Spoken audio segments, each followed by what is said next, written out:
The pouring rain covered every sound. As a desperate woman knocked on the door of an old house, clutching a newborn baby. The face marked by fear and tiredness.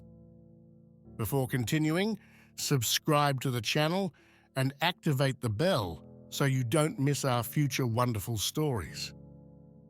Now let's get to the heart of this exciting story. It was a bright Monday morning, the sun shining on a slowly waking city.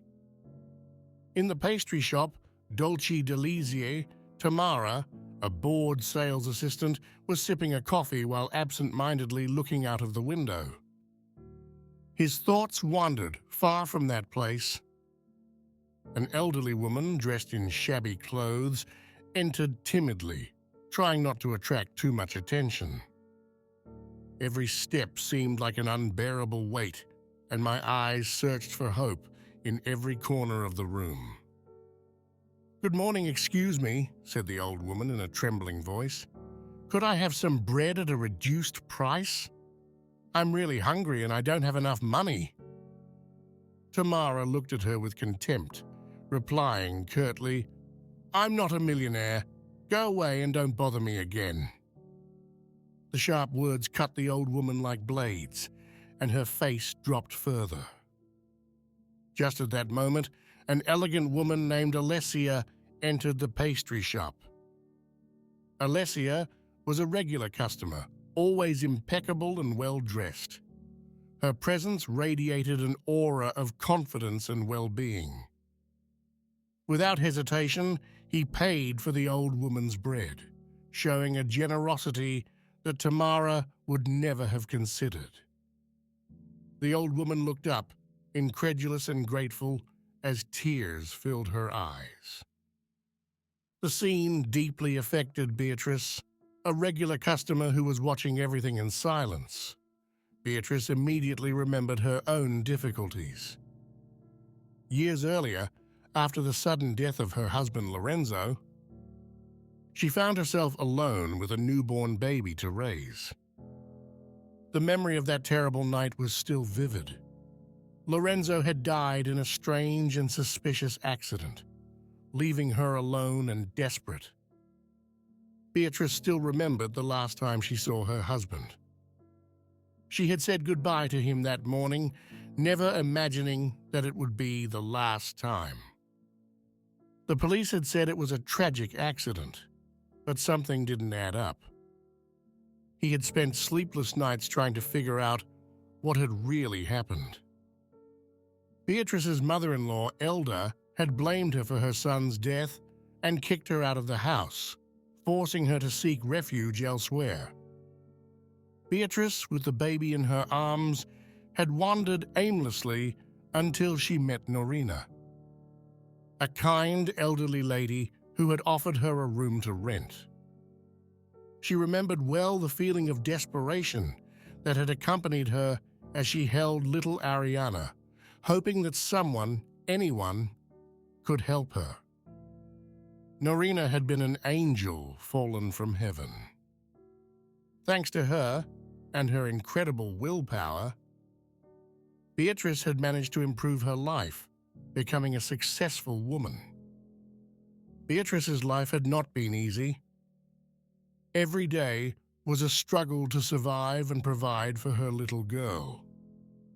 She still remembered the nights spent crying in silence, while Ariana slept next to her, unaware of the difficulties her mother was facing. But Beatrice had never given up. Each challenge had made her stronger, more determined to create a better life for herself and her daughter. One day, while walking in the city, Beatrice saw a familiar figure. Her heart leapt into her throat. It was Elda, his mother-in-law, reduced to poverty, who was asking for alms. Beatrice's heart sank. The woman who had once mercilessly cast her out now seemed a frail, desperate figure. Elda saw her and approached, her eyes filled with remorse. "Beatrice," she said in a trembling voice, "please forgive me. I realized too late that I had hurt you." Beatrice felt a mixture of anger and compassion. "Elder," Beatrice replied, "if you're honest, we can try to start over." The two women embraced each other, tears of repentance and forgiveness mingling. "Come to my house," said Beatrice. "We have much to talk about." Elder accepted, and Beatrice took her to her welcoming home, where Ariana welcomed them with a smile. The family was finally reunited, finding peace and harmony. Before continuing with the story, we ask you, what do you think of Beatrice's choice? Would you have forgiven a mother-in-law who kicked you out of the house and welcomed her into your home, offering a second chance? Share your opinion in the comments below. We are curious to know your opinion.